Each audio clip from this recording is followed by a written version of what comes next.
Hello guys, in this video I am going to show you how to add the profile picture to your Quora account on the quora.com website. But first I just want to mention, don't forget to subscribe to my channel because at 10,000 subscribers I am going to show you my whole YouTube revenue statistics and growth strategy, how to make money online. Now let's jump into it.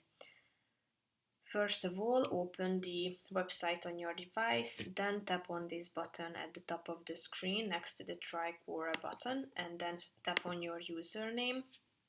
After that, you will be directed to your profile where you can insert a profile picture by tapping on this pencil button in the left side of the screen, and then you should select a picture that you would like to upload. Click on the upload button, and then it will be uploaded in a few seconds, so you will be able to check it out here. If you would like to edit it, just come back to this section and tap on this button again. And basically that's it for this video, guys. See you in the next one. Bye bye.